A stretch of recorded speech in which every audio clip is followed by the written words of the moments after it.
வணக்கம் மக்களே, நீங்கள் வர கேட்குறது மொக்க கம்பெனி. நான் எங்கள் ஹோஸ்ட்டு. ஆனால் ஜாஸ் பிராலின்னு நல்லா ஏற்றி விட்றையா நீ. இப்போ தான் ஜேம்ஸ் கன் அவருடைய டிசிஓ ஆரம்பிச்சிருந்தது. கிரேச்சி கேமராஸோட மொத்த சீசனும் முடிச்சிருக்க அந்த சமயத்தில் ஜாஸ் பிராலின் ஒரு குண்டை தூக்கி போட்டிருக்காருங்க. இந்த பிக்சரை அவருடைய இன்ஸ்டாவில் ஷேர் பண்ணியிருக்காரு.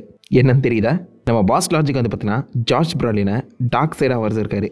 இதை அஃபிஷியலாக ஜாஷ் பிராலினே அவருடைய இன்ஸ்டாகிராமில் ஷேர் பண்ணியிருக்காருன்னா அப்போ என்ன அர்த்தம்? அந்த பக்கம் மார்வலோட பிக் பேடு தானோஸ், இந்த பக்கம் டிசியோட பிக் பேடு டார்க் சைடு. கடவுள் பாதி மிருகம் பாதின்னு சொல்லி தக்காளி ரெண்டுமே நான் தாண்டா அப்படிங்கிற ஒரு விஷயத்தை அவர் டீஸ் பண்ணுற மாதிரி தானே இருக்கு. உண்மையிலே டார்க் சைடாக ஜாஷ் பிராலின் வருவாரான்னு தெரியல. பட் இவர் இந்த மாதிரி டீஸ் பண்ணுற சமயத்தில், அதுவும் அஃபிஷியல் அக்கௌண்ட் மூலியமாகவே டீஸ் பண்ணுற சமயத்தில் நம்ம ஜேம்ஸ் கன் என்ன தான் பிளான் வச்சிருக்காரு? இந்த காட்ஸ் அண்ட் மான்ஸ்டர்ஸ் எதை நோக்கிடா போகுதுன்னு சொல்லி பல கேள்விகள் எழுப்பியிருக்குங்க. முக்கியமாக இந்த ஜாஷ் பிராலினோட டார்க் சைட் டீஸை பற்றி கண்டிப்பாக பேசி ஆகணும். ஏன்னா இதுக்கு முன்னாடி இப்படில இந்த டிசியூ ஆரம்பிக்கிற அந்த சமயத்திலே ஜாஷ் பிராலின் டிசியூக்குள்ளே வந்துட்டாருங்கிற ஒரு ரூமர் ரொம்ப நாளாக சுற்றிட்டு இருந்துச்சு. இப்போ லேட்டஸ்ட்டாக ஒரு மாதத்துக்கு முன்னாடி தான் நம்ம ஜாஷ் பிராலினை கிரீன் லேண்டனாக கேஸ்ட் பண்ணிட்டாங்க. ஹால் ஜெடனா அவர் தான் வரப்போறாருன்னு சொல்லி ஒரு ரூமர் கிளப்பி விட்டாங்க. அதுக்கப்புறம் அந்த கேஸ்டிங் மாறி போயிருந்தாலும் ஜாஷ் பிராலினையுமே கிரீன் லேண்டன் ப்ளே பண்ணுறதுக்காக கேட்டிருக்காங்க. அந்த சமயத்தில் ஜாஷ் பிராலின் அக்செப்ட் பண்ணி இருந்திருந்தா இன்னத்துக்கு நீங்கள் அவர் கிரீன் லேண்டனா ஹால் ஜெடனா பார்த்துருக்கலாம். பட் அவர் இப்போதைக்கு எனக்கு வேறு வேலை இருக்குது, ஃபியூச்சரில் மேபி டிசியூக்குள்ள நான் ட்ரை பண்ணுறேன் அப்படிங்கிற மாதிரி அதை ஒதுக்கி தள்ளி இருக்காரு. அவர் ஒதுக்கி தள்ளி இருக்க அந்த காரணத்தினால தான் அந்த ரோல் வேற ஒருத்தர்கிட்ட போயிருக்கு. இல்லைனா இந்த நேரத்துக்கு நீங்கள் ஜாஷ் பிராலினை தான் ஹால் ஜெடனா பார்த்துருக்கணும். அது மிஸ் ஆயிடுச்சு. இது ஒரு விஷயத்தை டேரக்டாகவே ஜாஷ் பிராலின் ஒரு பாட்காஸ்ட் அப்போ அட்ரஸ் பண்ணியிருப்பாரு. There was a rumor online that you turned down the role of Green Lantern, and is that because you're holding out for an even cooler DC character? The Green Lantern didn't work out, but that's okay. It's working out. Like, who is it going to be? Kyle Chandler, I heard, and I think I love him as an actor. I think he's wonderful, actually. And we'll see what's down the line, man. We're open to anything, me and Peter. நானும் அப்படி நடக்க விட்டாதான் நினச்சேன். But anyways, green லேண்டனா இல்லைனா என்ன? தக்காளி இவர் தான் Deadpool 2ல cable apply பண்ணியிருக்காருல, அதே மாதிரி ஒரு வயசான டெட் ஸ்ட்ரோக்கை இவ்வளோ உள்ள கூட்டிகிட்டு வந்தால் நல்லா இருக்குமே அப்படிங்கிற மாதிரி பேச்சு அடிபட்டு இருந்துச்சான். Josh Brolin as Deathstroke. வயசான டெட் ஸ்ட்ரோக்னா எனக்கு தெரிஞ்சு பர்ஃபெக்டாக சூட் ஆகிற மாதிரி தான் இருக்காப்ல. பட் டெட் ஸ்ட்ரோக் கொஞ்சம் ஹைட்டாக இருப்பார், அதே மாதிரி தான் அந்த பக்கம் கேபிளுமே ஹைட்டாக இருப்பார். அதை எப்படி கொஞ்சம் மாற்றி இந்த பக்கம் நம்ம ஜாஷ் பிராலின் குள்ளமாக கேஸ் பண்ணாங்களோ அதே மாதிரி இந்த பக்கமும் நம்ம டெட் ஸ்ட்ரோக்கை கேஸ் பண்ணுறதுல எந்த ஒரு தப்பும் இல்லை. அந்த ஃபேஸ் லுக்குங்கிறது பர்ஃபெக்டாக இருந்தாலும் Deathstroke is a complete assassin. Physical மூமெண்ட்டில் கொஞ்சம் அதிகமாகவே இருக்கும். அதுக்கும் எனக்கு தெரிஞ்சு ஜாஷ் பிராலின் செட் ஆகாத மாதிரி தான் ஃபீலை கொடுத்தாரு. இதை எந்த ஒரு வகையிலுமே ஜாஷ் பிராலின் அக்செப்ட் பண்ணலனாலும், அதாவது அட்ரஸ் கூட பண்ணல, டெட் ஸ்ட்ரோக்காகவும் இவரை கேஸ் பண்ணியிருக்காங்க அப்படிங்கிற ஒரு ரூமர் சுற்றிட்டு இருக்க அந்த சமயத்தில் நடுவில் ஒரு பெரிய கூட்டத்துக்கு போட்டாங்க டார்க் சைடை அவரை கேஸ் பண்ணிட்டாங்கன்னு. அதுவும் ரூமராக தாண்டா இருக்கும் அப்படின்னு நான் கடந்து போக தான் ட்ரை பண்ணேன். பட் ஜாஷ் பிராலின் அவருடைய இன்ஸ்டாகிராம்லேயே அஃபிஷியலாக இந்த ஒரு பிக்சரை ஷேர் பண்ணி ஒரு வேளை இருக்குமோங்கிற ஒரு கேள்வியை கிளப்பி விட்டுட்டு போயிருக்காருங்க. ஏன் எரியிற நெருப்பில் கெரோசின் ஊத்துற? ஜேம்ஸ் கன் வந்து பார்த்தீங்கன்னா டிசியூ ஆரம்பிக்கும் போது ஒரு முக்கியமான விஷயத்தை சொல்லி தான் ஸ்டார்ட் பண்ணியிருந்தாரு. அதாவது இது கிட்டத்தட்ட ஒரு ஸ்டார் வார்ஸ் ஸ்டைலஜி மாதிரி தான் இருக்குமா. எம்சிஓ மார்வல் மாதிரி நீங்கள் எதிர்பார்க்காதீங்க. ஸ்டார் வார்ஸ் ஸ்டைலில் நிறைய இண்டிவிஜுவலான கதைகளை தான் நீங்கள் பார்ப்பீங்களே தவிர்த்து ஒரு முக்கியமான வில்லன், ஒரு மெயின் பேடை நோக்கி இந்த எல்லா கதைகளும் நகராது. எல்லா படங்களும் ஏதோ ஒரு வகையில் லிங்க் ஆகியிருக்கும். ஒரே யூனிவர்ஸில் நடக்கிற கதைகளாக இருந்தாலும் ஒரு பிக் பேட், ஒரு முக்கியமான வில்லன், ஒரு முடிவு, ஒரு எண்ட் பாயிண்ட்டை நோக்கி இது நகராது. அவங்களும் வருவாங்க, பட் அது இந்த யூனிவர்ஸோட பார்ட் ஆஃப் த ஸ்டோரியாக தான் இருக்குமே தவிர்த்து அது இந்த யூனிவர்ஸை முடிக்கக்கூடிய கதையாக இருக்காதுங்கிற மாதிரி சொல்லியிருந்தாரு. மார்வல்லையுமே அது பார்ட் ஆஃப் த ஸ்டோரியா இருந்தாலும் கிட்டத்தட்ட ஃபேஸ் பண்ண முடிக்கிற வேலையை தானோஸ் தான் பண்ணியிருந்தாரு. அண்ட் டெக்னிக்கலாக நீங்கள் ஃபேஸ் பண்ண எடுத்து பார்த்தாலும் எல்லா படங்களுமே தானோஸை நோக்கி தான் புஷ் ஆகிட்டு போடுற மாதிரி நம்மளுக்கு ஃபீல் குத்துச்சுல. ஸோ அந்த மாதிரி ஒரு விஷயம் டிசிக்குள்ளே இருக்காதுங்கிறத டிசியோ ஆரம்பிக்கும் போது ஜேம்ஸ் கன் மென்ஷன் பண்ணியிருந்தாரு. ஸோ அதனால் நான் என்ன நினச்சிக்கிட்டேன்னா டார்க் சைட் வரதான் போறாரு, பட் இப்போதைக்கு இல்லை. எப்படி ஒரு 5 to 10 years, அதுவும் காட்ஸ் அண்ட் மான்ஸ்டர்ஸ்லாம் முடிக்கிற அந்த சமயத்தில் தான் டார்க் சைடை இறக்குவாங்க நான் எதிர்பார்த்தேன். ஆனால் இந்த இடத்துல ஜாஷ் பிராலின் இப்போவே டார்க் சைடை டீஸ் பண்ணியிருக்க அந்த காரணத்தினால ஒருவேளை கூடி சீக்கிரம் 2 to 3 yearsலேயே நம்ம டார்க் சைடை பார்த்துருவோமோ.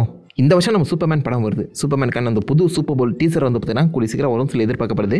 சூப்பர்மேன் படத்திலேயே நிறைய முக்கியமான வில்லன்களை வந்து பார்த்தீங்கன்னா டீஸ் பண்ணுறதுக்கான வாய்ப்புகளும் இருக்கா. இதுவுமே ஒரு யூனிவர்சல் பில்டிங் ஸ்டோரியாக தானே இருக்க போகுது. ஸோ அந்த வகையில் சூப்பர்மேன் கிட்டத்தட்ட ஒரு முக்கியமான வில்லனை டீஸ் பண்ணலாம். பட் சூப்பர்மேன் படம் வந்து பார்த்தீங்கன்னா டார்க் சைடை நோக்கி போகாது. இதே மாதிரி அடுத்து வரப்போகிற Clayface, Supergirl, Batman brave and போல்டுமே டார்க் சைடை நோக்கி புஷ் ஆகாது. 2-3 வருஷத்தில் நீங்கள் டார்க் சைட் பேச்சே எதிர்பார்க்க மாட்டீங்க. பட் மேபி அதுக்கப்புறம் கொஞ்சம் கொஞ்சமாக டார்க் சைடை டீஸ் பண்ணலாம். ஏன்னா அதுக்கப்புறம் நியூ காட்ஸுங்கிற ஒரு படம் வந்து பார்த்தீங்கன்னா நம்ம ஜேம்ஸ் கன் எடுக்கிறதா பிளான் வச்சிருந்தாராம். ஆல்ரெடி டிசி எக்ஸ்டெண்டட் யூனிவர்ஸ்லேயே நியூ காட்ஸ் படம் வர வேண்டியது. ஸ்னைடர் பார்வையிலேயே நியூ காட்ஸ் படம் இருக்க வேண்டியதுங்க. ஸ்னைடர் அது மூலியமாக தான் இந்த டார்க் சைடுக்கான பேக் ஸ்டோரி சொல்கிறதா இருந்துச்சு. பட் அந்த மொத்த யூனிவர்ஸும் கேன்சல் ஆகிருக்க அந்த சமயத்தில் அதில் சில பல விஷயங்களை இந்த பக்கம் ஜேம்ஸ் கன் அடாப்ட் பண்ணலாம். ஏன்னா டைட்டிலே காட்ஸ் அண்ட் மான்ஸ்டர்ஸ் தான் சொல்லி வச்சிருக்காரு. இப்போதைக்கு நம்ம கிரேச்சர் கமாண்டர்ஸ் மூலியமா மான்ஸ்டர்ஸை பார்த்துட்டோம். அடுத்து சூப்பர்மேனில் நம்ம காட்ஸ் மாதிரி இருக்கக்கூடிய சூப்பர்மேனை பார்க்க போகிறோம். அண்ட் லிட்டரல் காட்ஸாக இருக்கக்கூடிய நியூ காட்ஸுமே அழகாகவே இந்த ஒரு படம் மூலியமாக இன்ட்ரடியூஸ் பண்ணலாம். நியூ காட்ஸ் ப்ராஜெக்ட் அனௌன்ஸ் பண்ணப்படலனாலும் என்ன கேட்டிங்கன்னா அப்படின்னா கண்டிப்பாக அது ஏதோ ஒரு வகையில் இந்த சாப்டருக்குள்ளே ஹிண்ட் பண்ணப்படும் தான் தோணுது. அண்ட் நியூ காட்ஸை பற்றி பேசும்போது கண்டிப்பாக டார்க்சைடை பற்றி பேசாமல் இருக்கவே முடியாது. ஏன்னா he's a part of new காடுங்க. Such a overpowered villain. அவரை டிஃபீட் பண்ணுறதுங்கிறது சாதாரண விஷயமே கிடையாதுங்க. யோசிச்சு பாருங்க. என்ன கேட்டிங்கன்னா இது வரைக்கும் பெர்ஃபெக்டான ஒரு அடாப்டேஷன்னா அது கண்டிப்பாக அந்த ஜஸ்டிஸ் லீக் ஸ்னைடர் கட்டில் தான் நீங்கள் பார்த்துருப்பீங்க. அவ்வளோ அமேசிங்காக அவ்வளோ டிமாண்டிங்காக அந்த கேரக்டர் வந்து ப்ரெசென்ட் பண்ணியிருப்பாங்க. பார்த்தாலே நம்மளுக்கே பயம் வரும். டைரானிக்கல் ரூலர் அப்படின்னு சொல்லுவாங்க.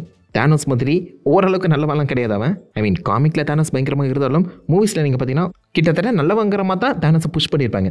பட் டார்க்சைட் அப்படி நீங்கள் எப்படி பார்த்தாலும் காமிக்கவே முடியாது. He want to rule over everything. Anti life equation வச்சு உங்களுடைய ஃப்ரீவிலேயே உடைக்கக்கூடிய தன்மை அவங்ககிட்ட இருக்குது. அதுவும் ஜேம்ஸ் கன் காமிக் அக்யூரேட்டாக தான் அந்த மாதிரி விஷயங்களை பண்ணுறது காரணத்தினால டார்க்சைடுக்கு ஒரு நல்ல வெர்ஷனுங்கிறத காமிக்கவே முடியாது. அண்ட் அப்படி டார்க்சைட் இறங்கும்போது அந்த சமயத்தில் ஜஸ்டிஸ் லீக்ங்கிறது ஃபார்ம் ஆகி இருக்கணும்.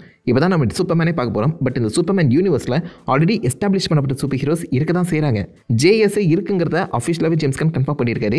ஜேஸோட பார்ட் ஆஃப் டீமாக தான் இந்த பக்கம் நம்ம கிரீன் லேண்டன், ஹாக்கை, மிஸ்டர் டெரிஃபிக்லாம் வரவே போகிறாங்க. ஆல்ரெடி ஒரு டீம் எஸ்டாப்ளிஷ் ஆகியிருக்கு. பட் ஜஸ்டிஸ் லீக் ஃபார்ம் ஆகி முடிக்கிறதுக்கு எனக்கு தெரிஞ்சு எப்படி ஒரு 4-5 வருஷம் இருக்க அந்த சமயத்தில் அவங்களுடைய முக்கியமான வில்லன் டார்க்சைட் அதுக்குள்ளே வரதுக்கான சான்சஸ் கிடையாதுன்னு தாங்க தோணுது. டார்க்சைடை டீஸ் பண்ணலாம், டார்க்சைடை பற்றி பேசலாம், ஆனால் அவரை காமிக்க மாட்டாங்க. ஸோ இந்த கேப்பில் நம்ம ஜாஸ் பிராட்லினை இப்போவே அதுவும் டார்க்சைடுக்காக கேஸ் பண்ணியிருக்காங்கன்னு சொன்னால் அது சுத்தமாக என்னால் நம்ப முடியல. பட் ஏன் இந்த மாதிரி பேச்சு அடிப்படுதுன்னா இந்த சாப்டர் 1 சாப்டர் 2 சொல்லி என்னதான் ஜேம்ஸ் கன் அந்த 10 படங்களாக பிரிச்சிருந்தாலும் அதுக்கான ஒரு கன்க்ளூஷன் இல்லைனா ஒரு பிக் பேட் எண்டிங்கிறது கண்டிப்பாக ஃபேன்ஸ் வந்து எதிர்பார்க்க தான் செய்வாங்க. நான் தனித்தனியாக தனி ஜானலாக படம் சொல்ல போகிறேன் அப்படிங்கிற மாதிரி அவர் சொன்னாலும் இந்த வர சூப்பர் ஹீரோஸ் எல்லாருமே நம்ம ஒரு படத்தில் பார்க்கணும்னு ஆசைப்படுவோம்ல. ஸோ அப்படி ஜஸ்டிஸ் லீக்னு சொல்லி ஒரு படம் வர அந்த சமயத்தில் அவங்க யாராவது ஒரு பயங்கரமான வில்லன் கூட தான் சண்டைக்கு போனோம். அண்ட் காட்ஸ் அண்ட் மான்ஸ்டர்ஸ் சொல்லி வைக்கும்போது காட்ஸ்கிற டைட்டிலுக்கு பர்ஃபெக்டாக சொந்தக்காரரான நம்ம நியூ காட் டார்க்சைடை வர மாதிரி இருந்துச்சுன்னா பர்ஃபெக்டாக இருக்கும்னு சொல்லி ஃபேன்ஸ் எதிர்பார்த்தாலும் ஜேம்ஸ் கன் அதை பண்ண மாட்டார் தான் தோணுது. ஏன்னா ஆல்ரெடி ஜஸ்டிஸ் லீக் வெர்சஸ் டார்க்சைடுங்கிற ஒரு படத்தை நம்ம பார்த்துட்டோம். அது பார்த்து அந்த நினைவுகள் கூட நம்ம மைண்ட்லேருந்து அழிக்கப்படாத அந்த சமயத்தில் திரும்பவும் அதே ஸ்டைல் ஆஃப் ஃபைட்டை இந்த முதல் சாப்டருக்கு கொண்டு வர முடியாதுல்ல. அதுவும் டெக்னிக்கலாக இந்த ஜஸ்டிஸ் லீக் மெம்பர்ஸ் எல்லாருமே யங்கஸ்ட் வெர்ஷனில் இருப்பாங்க. மோஸ்ட்லி பெரிய பெரிய வில்லன்களே பார்க்காத ஹீரோஸாக இருப்பாங்க. அவங்களை கொண்டு போய் டார்க்சைடோட சண்டை போட்டு அதிலுமே ஜெயிக்கிற மாதிரி காமிக்கிறது செட் ஆகாத ஒரு விஷயம். ஸோ ஜஸ்டிஸ் லீக்கோட அந்த ஒற்றுமையை மேம்படுத்துகிற மாதிரி முக்கியமான வில்லன்களை தான் இறக்குவாங்கன்னு தோணுது. லைக் நம்ம ட்ரைகன் காட்ஸ் அண்ட் மான்ஸ்டர்ஸ் டைட்டிலுக்கு ட்ரைகன் பர்ஃபெக்டாக செட் ஆவார். அண்ட் கண்டிப்பாக எனக்கு தெரிஞ்சு ஜஸ்டிஸ் லீக்கை ஓட விடக்கூடிய ஒரு பயங்கரமான வில்லனாகவும் இருப்பாருன்னு தோணுது. டிசிஏக்குள்ள டீன் டைட்டன்ஸ் அண்ட் முக்கியமாக டைனமிக் டுவர்ஸ்னு சொல்லி நம்ம ராபினுமே இறக்க போகிற அந்த சமயத்தில் ட்ரைகன் இந்த காட்ஸ் அண்ட் மான்ஸ்டர்ஸோட முக்கியமான வில்லனாக வரதுக்கான சான்சஸ் அதிகம். அதே மாதிரி பிரெய்னியாக். பட் பிரெய்னியாக்கை நம்ம நிறைய மீடியத்தில் இந்த மாதிரி ஜஸ்டிஸ் லீக்கோட சண்டை போகிறதா பார்த்துருக்கோம். இன்ஜஸ்டிஸ் கேம்லேயுமே நீங்கள் பார்த்துருக்கலாம். இப்போ லேட்டஸ்ட் அந்த சூசைட் ஸ்குவாட் கேம்லேயுமே நீங்கள் பார்த்துருக்கலாம். நிறைய இடங்களில் பிரெய்னியாக்கை கொஞ்சம் ஓவர் யூஸ் பண்ணிட்டாங்க. அதங்க உண்மை. யாரா அவன் திரும்ப வந்துட்டாங்க அப்படிங்கிறத தான் எனக்கு தெரிஞ்சு லைவ் ஆக்ஷனில் வரும்போதும் இருக்குன்னு தோணுது. ஐ மீன் ஜென்ரல் ஆடியன்ஸுக்கு அவர் புதுசாக இருந்தாலும் நம்மள மாதிரி தொடர்ந்து டிசியை ஃபாலோ பண்ணுறவங்களுக்கு இது ரொம்ப அறுத பழதான ஓவர் யூஸ் பண்ணப்பட்ட ஒரு வில்லனாக தான் இருப்பார். பட் அவரை சுற்றி எழுதப்பட்ட கதை நல்லா இருந்துச்சுன்னா ஓகே, பிரச்சனை இல்லை. பட் எப்படி பார்த்தாலும் வரப்போகிற அந்த வில்லன் மோஸ்ட்லி சிஜே வில்லனாக தாங்க இருப்பார். லைக் ட்ரைகனாக இருக்கட்டும், பிரெய்னியாக்காக இருக்கட்டும், டார்க்சைடாகவே இருக்கட்டுமே, எல்லாருமே சிஜியாக தான் இருப்பாங்க. ஸோ அப்படி பார்க்கும்போது ஜாஸ் பிராட்லின் ஆல்ரெடி ஒரு பயங்கரமான சிஜி வில்லனாக ப்ளே பண்ணியிருக்காரு. அந்த எக்ஸ்பீரியன்ஸ் அப்படியே கேரி அவுட் பண்ணுற மாதிரி இங்கேயுமே அந்த கேரக்டர் அழகாக யூஸ் பண்ணிக்கலாம். ஸோ ஜாஸ் பிராட்லின் ஒரு முக்கியமான வில்லன் ப்ளே பண்ண மாட்டார்னு சொல்ல வரல. பட் டார்க்சைடாக ப்ளே பண்ண மாட்டாருங்கிறதா தான் எனக்கு இருக்குது. அவர் என்ன ரோல் டிமாண்ட் பண்ணுறாரோ அதை நம்ம ஜேம்ஸ் கன் கொடுக்க தயாராக தான் இருப்பான்னு நினைக்கிறேன். ஏன்னா ஆல்ரெடி ஹேஜர்டனை கேட்டு வேணாம்னு சொல்லிட்டாங்களே. மேபி லைக் ஸ்லேட் வில்சன் அப்படி இல்லைனா பிரெய்னியாக்கா சூட் ஆகிறதுக்கான சான்சஸ் அதிகம். ரொம்ப சீக்கிரம் நீங்கள் டார்க்சைட் எதிர்பார்க்காதீங்க. பட் ஜேம்ஸ் கன் என்ன பிளான் வச்சிருக்காரு அவருக்கு மட்டும் தான் எனக்கு தெரியும். ஸோ பார்ப்போம் என்ன மாதிரி ஜாஸ் பிராட்லினை உள்ள யூஸ் பண்ண போகிறாங்க. நீங்கள் என்ன நினைக்கிறீங்க? ஜாஸ் பிராட்லின் எந்த ரோலுக்கு செட் ஆவார்? டார்க்சைடாக வந்தால் நல்லா இருக்குமா, இல்லை டார்க்சைட் வருது ரொம்ப சீக்கிரம் நினைக்கிறீங்களா? உங்களை தாட்ஸ் உங்களோட வியூஸ் எல்லாத்தையுமே மறக்க வைக்கல. காம் பண்ணிட்டு அதை லைக் பண்ணி தெரிய விடுங்க. நான் உங்களை நல்ல ஒரு ஆசமான விட இப்போ இருந்திருக்கேன். Have fun guys. வட்டா.